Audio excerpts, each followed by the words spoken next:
Hi, my name's Phil. I like talking about politics, and in this video I'd like to discuss how the head of the Trades Union Congress, Paul Nowak, has called out Farage for being a political fraud, with attempts to play at working class champion whilst voting against more rights for workers. But as we have important elections coming up, they may not seem important, but in the context they are. Also time to talk tactical voting as well. But first, for daily news and commentary, please hit the subscribe button to stay notified. So, we're a few days away from a round of local elections, some mayoral elections and a Westminster by-election. Reform UK are expected to do well, winning 2 of the mayoral races, in my part of the world as well as sweeping up potentially a lot of council seats. They may actually get control of some councils. And one of the most tragic aspects of Farage's campaign, for me, is his callous and shameless promotion of benefits for workers on low incomes, which he will not only not deliver, he will actively make their lives worse, just as he did with Brexit, and they won't see it. Paul Nowak of the TUC has been calling this out, how Farage, for example, has been talking about being in favour of nationalisation of various, let us be clear here, failed Thatcher projects, when we know that Farage absolutely gushes over everything Thatcher did. And he was opposed to these nationalisations right up until last year after the election. It's an obvious attempt to win votes. Now, that is fine, by the way. When people say, oh, you're only doing it to win votes, it's like, well, do you understand how democracy works, right? That's fine, as long as you feel bound by the promises you make. But before going on to what Nowak was also pointing out, I'll just say this. During the Brexit referendum campaign, Farage campaigned on a very clear promise to remain in the single market. He was unequivocal about that. It wasn't a hint. There was no room for backsliding. It was really very clear. We're not leaving the single market. We're going to have access to the single market. We were going to remain in the single market, right? And he was pointing to various countries where this is the case. As soon as the result came through, he was campaigning to also leave the single market. Just because he's never been in power, do not imagine we can't really know how he would behave after an election. We absolutely do.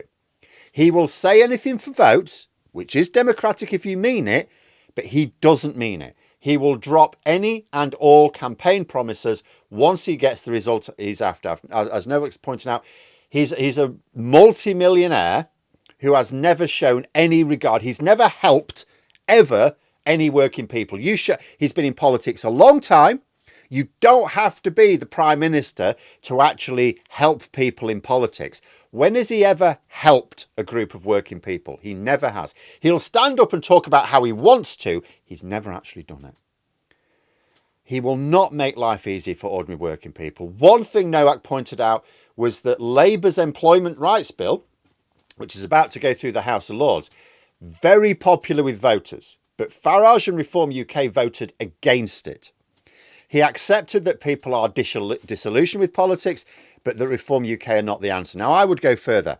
Voting for Reform UK to tackle the failed Tory economy that Labour have inherited and are fixing, even if people don't realise it yet, that would be like treating a headache by amputating your head. This is a lesson which some American voters are now learning the hard way. In some cases, it is a very harsh and cruel lesson. And there will be no coincidence with the timing of this, although Nowak has been more measured than some senior union officials about Farage's hypocrisy. And remember, Farage is actively encouraging people to drop their union memberships, despite pretending to be on the side of the workers. Let me tell you something. People on the side of the workers encourage union membership. But the timing will be very much about the fear of these elections. In some sense, these elections are not that important in terms of the big picture. The local elections are only in some parts of the country. The Westminster by-election, if Reform wins, will be embarrassing for Labour, but won't change anything in Parliament. The mayoral elections are much more important because they will actually have a lot of power in areas like public transport. And Reform UK winning will be a disaster for these things. But there are some who think that Reform UK can then at least be exposed at the next general election, because at the moment they're trading on the fact, as I've said, they've not been in power. Well, people would say, well, you're in power there and it's all gone to shit. What's gone on there then? some think Reform UK will sink their own credibility by winning power at the local level, and because, especially if you look at the candidates they're putting up, it will be like the Keystone Cops. I'm not so sure. I think they will deliberately make things worse and just blame the national government, taking advantage of people's lack of understanding about the divisions of power. I think we need to stop Reform UK winning power at all costs. Even the Tories want to show results in power. Reform UK alone feel that they benefit from being incompetent. They won't care if the councils they control go to hell. They won't care if the areas where they win the mayoral elections, like round here, don't actually improve on areas like transport where they could. Now, it might be that people can effectively point to Reform UK's failures in power and use that. I just think it's a very big risk. And if you feel the same way, that means it's tactical voting time. If you've got a vote, and telling people you know about tactical voting if those people have a vote this week. So the stopthetories.vote tactical voting site, which has been really successful over the past couple of years in local elections as well as the general election, that is up and running again. It's now stopreformuk.vote. Reform UK are the most serious threat right now. This complicates politics immensely for some people. So I need to explain how it works so you can make your own mind up about how to use your vote if you have one this coming Thursday, or advise others if they have a vote, if people you know have a vote. See, before it's quite easy, well, for the end users anyway. The programme worked out the most likely progressive candidate who could win. If it wasn't clear, no advice would be given. Although if this is the case for your area, check on the day of the vote itself. More may be known then. But better to give no advice than the wrong advice, yeah? However, a little bit more awkward this year. See, there are contests between the Conservatives and Reform UK. Now, if Reform UK, just like in previous contests, were only likely to win a few seats, no big deal. However, they're looking on course to do very well and not just take seats off the Conservatives either. Yes, they could do really well. Certainly by their own standards, I think they'll be very happy on Friday, but maybe even by any standards. And I've discussed recently, I worry that both Labour and the Tories will rush to a knee-jerk reaction if results go badly against them. Novak was saying, for example, he worries that Labour will react to the results instead of just focusing on their programme, which is both popular and will deliver. As he said, the workers' rights laws coming are popular.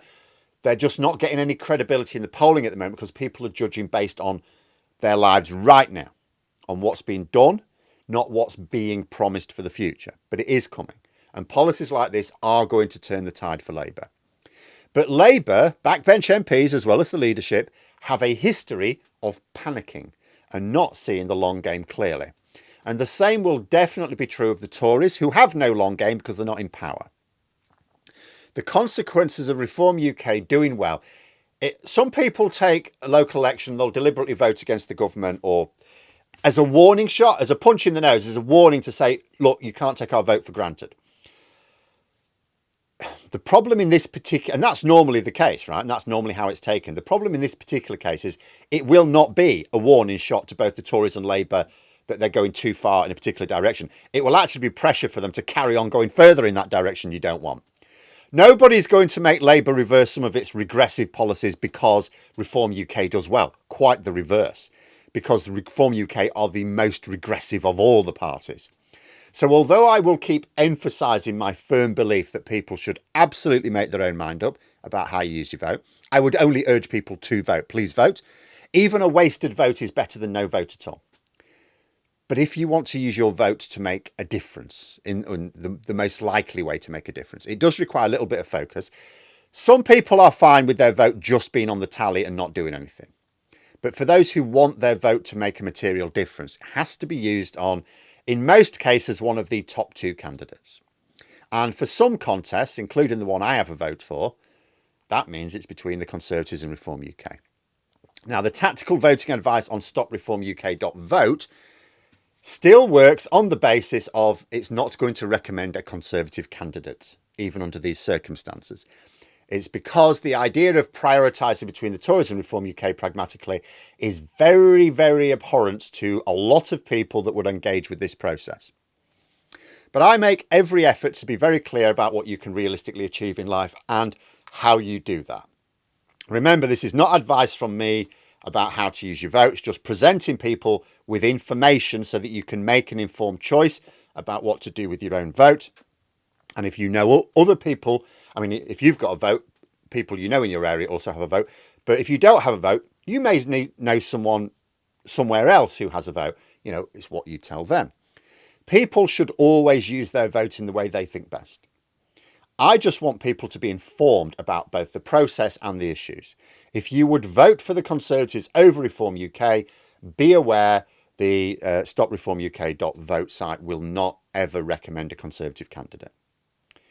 However, if you would not vote Conservative anyway, then this site will give you the best advice you're going to get to stop Reform UK.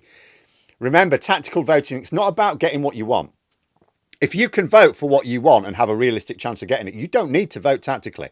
That is why a lot of us want us to move towards a more representative system so that fewer people have to vote tactically. Tactical voting is for those who can't get what they want with their vote. They've got a choice between holding their nose or registering a protest vote.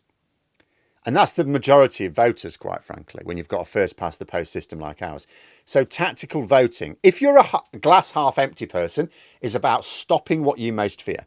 And if you're a glass half full, it's about getting the best of the realistic options, even if that best of the realistic options is still a bit shit. But what I would do is appeal to people who have a vote, please use it in some way. If you know people who do, please urge them to do the same. It is a well-known fact that when election turnouts are low, puppies and kittens, as well as baby pandas, all get very sick. But there we are. Those are my thoughts. Let me know yours in the comments below. If you've enjoyed the video, please click the like button and subscribe for further content. If you'd like to support the channel further, you can click the join button for memberships. Thanks for watching, and until next time, I'll see you later.